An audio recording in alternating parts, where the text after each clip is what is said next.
ಶಾಸಕಾಂಗ ಸಭೆಯಲ್ಲಿ ಗ್ಯಾರಂಟಿ ಬಗ್ಗೆಯೇ ಕಾಂಗ್ರೆಸ್ ಶಾಸಕರು ಅಸಮಾಧಾನ ಹೊರಹಾಕಿದ್ದಾರೆ. ಗ್ಯಾರಂಟಿ ಯೋಜನೆ ಮಾತ್ರ ನಂಬಿಕೊಂಡ್ರೆ ಆಗಲ್ಲ, ಗ್ಯಾರಂಟಿ ಬಿಟ್ಟು ನಮಗೆ ಅಭಿವೃದ್ಧಿ ಯೋಜನೆಗೆ ಹಣ ಕೊಡಿ ಅಂತ ಶಾಸಕರು ಆಗ್ರಹಿಸಿದ್ದಾರೆ. ಜನರು ಗ್ಯಾರಂಟಿಗಳ ಬಗ್ಗೆ ಶ್ಲಾಘನೆ ಮಾಡಿ ಮಾತಾಡ್ತಿಲ್ಲ. ಗ್ಯಾರಂಟಿ ನಂಬಿಕೊಂಡು ಚುನಾವಣೆ ಎದುರಿಸಲು ಸಾಧ್ಯವಿಲ್ಲ. ರಸ್ತೆ, ದೇವಸ್ಥಾನ, ಸಭಾಭವನ ಅಭಿವೃದ್ಧಿಗೆ ಹಣ ಬೇಕು.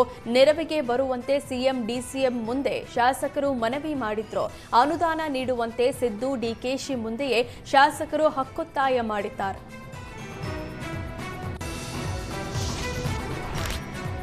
ಶಾಸಕಾಂಗ ಸಭೆಯಲ್ಲಿ ಗ್ಯಾರಂಟಿ ಗದ್ದಲವನ್ನ ಮಾಜಿ ಸಚಿವ ರಾಜಣ್ಣ ಒಪ್ಪಿಕೊಂಡಿದ್ದಾರೆ. ಬರೀ ಗ್ಯಾರಂಟಿಗಳಿಂದಲೇ ಚುನಾವಣೆ ಗೆಲ್ಲೋಕ್ಕಾಗಲ್ಲ, ಗ್ಯಾರಂಟಿಗಳಿಂದಲೇ ಗೆಲ್ಲೋದಾದ್ರೆ ಜಗನ್ ಯಾಕೆ ಸೋತ್ರು? ಗ್ಯಾರಂಟಿಗಳನ್ನ ಪುನರ್ ಪರಿಶೀಲನೆ ಮಾಡಿ ಅಂತ ಹೇಳಿಲ್ಲ.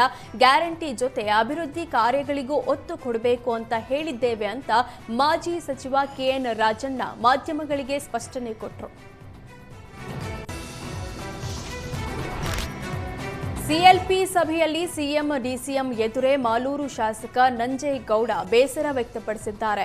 ಅನುದಾನ ಅನೌನ್ಸ್ ಮಾಡ್ತೀರಾ, ಆದರೆ ಅಧಿಕಾರಿಗಳು ಸ್ಪಂದಿಸಲ್ಲ. ಗ್ಯಾರಂಟಿ ಒಂದೇ ಸಾಲದು, ಬೇರೆ ಎದ್ದಕ್ಕೂ ಹಣ ಕೊಡಬೇಕು ಅಂತ ಹೇಳಿದ್ರು. ಈ ವೇಳೆ ಧ್ವನಿಗೂಡಿಸಿದ ಶಾಸಕ ಅಪ್ಪಾಜಿ ನಾಡಗೌಡರು, ಅಧಿಕಾರಿಗಳು ಹೆದ್ರಲ್ಲ, ಎಲ್ಲ ಅರ್ಜಿ ವಾಪಸ್ ಕಳಿಸ್ತಾರೆ ಅಂದ್ರು. ಶಾಸಕರ ಫೈಲ್ಗಳನ್ನೇ ಪೆಂಡಿಂಗ್ ಇಡ್ತಾರೆ, ಅಧಿಕಾರಿಗಳು ಆಡಿದ್ದೇ ಆಟವೆಂದು ಶಾಸಕರು ಅಸಮಾಧಾನ ವ್ಯಕ್ತಪಡಿಸಿದ್ದಾರೆ.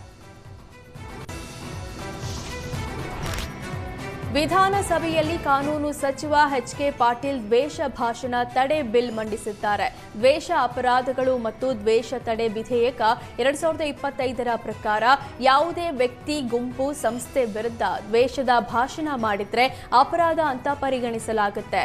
ಧರ್ಮ, ಜಾತಿ, ಸಮುದಾಯ, ಲಿಂಗ, ಜನಸ್ಥಳ, ಭಾಷೆ, ಬುಡಕಟ್ಟು ವಿರುದ್ಧ ದ್ವೇಷ ಭಾಷಣ ಅಪರಾಧ ಅಂತ ಉಲ್ಲೇಖಿಸಲಾಗಿದೆ. ದ್ವೇಷ ಉತ್ತೇಜಿಸುವ ವ್ಯಕ್ತಿ, ಗುಂಪಿಗೆ 1 ರಿಂದ 7 ವರ್ಷ ಶಿಕ್ಷೆ ಜೊತೆಗೆ 50,000 ದಂಡ ವಿಧಿಸಲಾಗಿದೆ. 2ನೇ ಬಾರಿಯ ಅಪರಾಧಕ್ಕೆ 2 ರಿಂದ 10 ವರ್ಷ ಶಿಕ್ಷೆ ಹಾಗೂ 1 ಲಕ್ಷ ದಂಡ ವಿಧಿಸಲಾಗುತ್ತೆ. ದ್ವೇಷ ಭಾಷಣದ ಪ್ರಸಾರ, ಪ್ರಕಟಣೆ, ಪ್ರಚಾರವು ಅಪರಾಧ ಅಂತ ವಿಧೇಯಕದಲ್ಲಿ ಉಲ್ಲೇಖಿಸಲಾಗಿದೆ.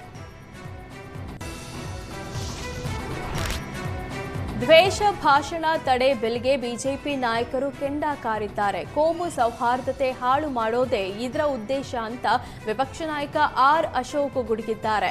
ಮತ್ತೊಂದೆಡೆ ಮಾತನಾಡೋರ ಬಾಯಿ ಕಟ್ಟಿ ಹಾಕುವ ಯತ್ನ ಅಂತ ಆರಗ ಕಿಡಿಕಾರಿದ್ರು. ವಿಪಕ್ಷಗಳನ್ನ ಹಣಿಯೋಕೆ ಈ ಕಾನೂನು ಅಂತ ಛಲವಾದಿ ಆಕ್ರೋಶ ವ್ಯಕ್ತಪಡಿಸಿದ್ದಾರೆ. ಸರ್ಕಾರವೇ ದ್ವೇಷ ಬಿತ್ತುವ ಕೆಲಸ ಮಾಡ್ತಿದೆ ಅಂತ ಚನ್ನಬಸಪ್ಪ ಕಾಂಗ್ರೆಸ್ ಸರ್ಕಾರದ ವಿರುದ್ಧ ಮುಗಿಬಿದ್ರು.